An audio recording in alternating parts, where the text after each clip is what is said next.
If you want to change the country in your app store, then what you do is go to settings, then scroll down and go to iTunes and App Store. Tap on your Apple ID, select view Apple ID.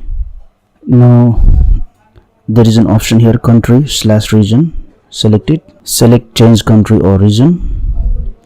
Now scroll down and choose the country which you want to use for your app store.